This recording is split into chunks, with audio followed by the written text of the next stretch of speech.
ಇನ್ನು ಟಿವಿ9 ನಲ್ಲಿ ಡಿ ಗ್ಯಾಂಗ್ನ ಮತ್ತೊಂದು ಎಕ್ಸ್ಕ್ಲೂಸಿವ್ ಮಾಹಿತಿ.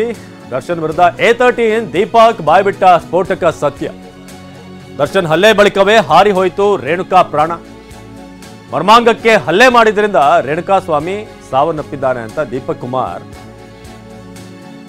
ಕುಮಾರ್ನ ಎದುರೇ ದರ್ಶನ್ ಹಲ್ಲೆ ಮಾಡಿದ್ದು ದೃಢಪಟ್ಟಿದೆ. ಈ ಹೇಳಿಕೆಯನ್ನ ಕೊಟ್ಟಿರುವಂತಹ ದೀಪಕ್, ಪೊಲೀಸರ ಎದುರು ಹೇಳಿಕೆಯನ್ನ ನೀಡಿರುವಂತಹ ಆರೋಪಿ ದೀಪಕ್ ದರ್ಶನ್ ಹಲ್ಲೆ ಮಾಡಿದ್ದಾರೆ ಅಂತ ಅಲ್ಲಿ ದೀಪಕ್ ಹೇಳಿರೋದು.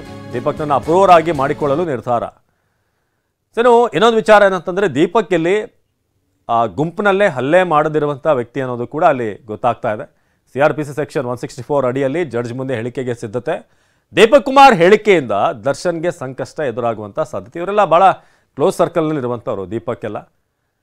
ದೀಪಕ್ ಹೇಳಿಕೆಯಿಂದ ಈಗ ಇನ್ನಷ್ಟು ಕಂಟಕ ಎದುರಾಗುವಂಥ ಸಾಧ್ಯತೆ ಇದೆ. ಇದು ವಿಚಾರಣೆ ಸಂದರ್ಭದಲ್ಲಿ ಒಬ್ಬೊಬ್ಬರು ಆರೋಪಿಗಳು ಒಂದೊಂದು ವಿಚಾರವನ್ನು ಹೇಳ್ತಿದ್ದಾರೆ. ಯಾಕಂದರೆ ಕೆಲವೊಂದು ಬಾರಿ ಏನೋ ಹೇಳೋಕೆ ಹೋಗಿ ನಂತರ ಅದು ಇನ್ನೊಂದಕ್ಕೆ ಲೀಡ್ ಆಗುತ್ತೆ. ಅದರಿಂದ ಇರುವಂಥ ವಿಚಾರವನ್ನು ಹೇಳೋದೇ ಉತ್ತಮ ಅಂತ ಈಗ ಆರೋಪಿಗಳು ಈಗ ನಿರ್ಧಾರ ಮಾಡಿರೋ ಹಾಗಿದೆ. ಕಾರ್ಪೊರೇಟರ್ ಕನಸು ಕಂಡವನು ಕೊಲೆ ಕೇಸ್ನಲ್ಲಿ ಲಾಕ್ ಆಗಿದ್ದಾನೆ. ಡಿ ಗ್ಯಾಂಗ್ನಲ್ಲಿ ಅತ್ಯಾಪ್ತನಾಗಿ ಗುರುತಿಸಿಕೊಂಡಿದ್ದಂಥ ಪ್ರದೋಷ್ ಏನಿದ್ದಾನೆ, ಆತ ಕಾರ್ಪೊರೇಟರ್ ಆಗಬೇಕು ಅನ್ನೋ ಕನಸಿತ್ತು ಆತನಿಗೆ. ಸಣ್ಣ ಪುಟ್ಟ ಪಾತ್ರಗಳಲ್ಲಿ ಕೂಡ ಆತ ಆಕ್ಟಿಂಗ್ ಮಾಡಿದ್ದ. ರೇಣುಕಾಸ್ವಾಮಿ ಕೊಲೆ ಕೇಸ್ನಲ್ಲಿ A14 ಆಗಿರುವಂತಹ ಪ್ರದೋಷ್ ಮುಂಬರುವ BBMP ಚುನಾವಣೆಯಲ್ಲಿ ಸ್ಪರ್ಧೆಗೆ ಪ್ಲಾನ್ ಮಾಡಿಕೊಂಡಿದ್ದ. ಗಿರಿನಗರ ವಾರ್ಡ್ನಿಂದ ಸ್ಪರ್ಧೆ ಮಾಡೋಕೆ ಪ್ರದೋಷ್ ಎಲ್ಲಾ ಸಿದ್ಧತೆಗಳನ್ನ ಮಾಡಿಕೊಂಡಿದ್ದಾಗಿದೆ.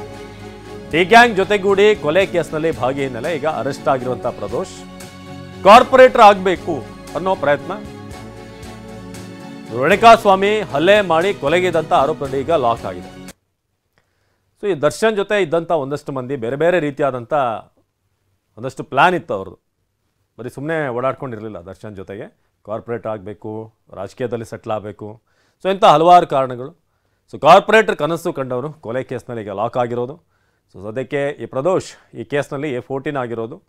ಆತ ಕೂಡ ಗಿರಿನಗರದಿಂದ ಅಲ್ಲಿನ ವಾರ್ಡ್ನಿಂದ ಕಾರ್ಪೊರೇಟರ್ ಆಗಬೇಕು ಅನ್ನೋ ಪ್ರಯತ್ನವನ್ನು ಅಥವಾ ಸ್ಪರ್ಧೆ ಮಾಡಬೇಕು ಅನ್ನೋ ಪ್ಲ್ಯಾನಿಂಗ್ನಲ್ಲಿ ಈತ ಇದ್ದ.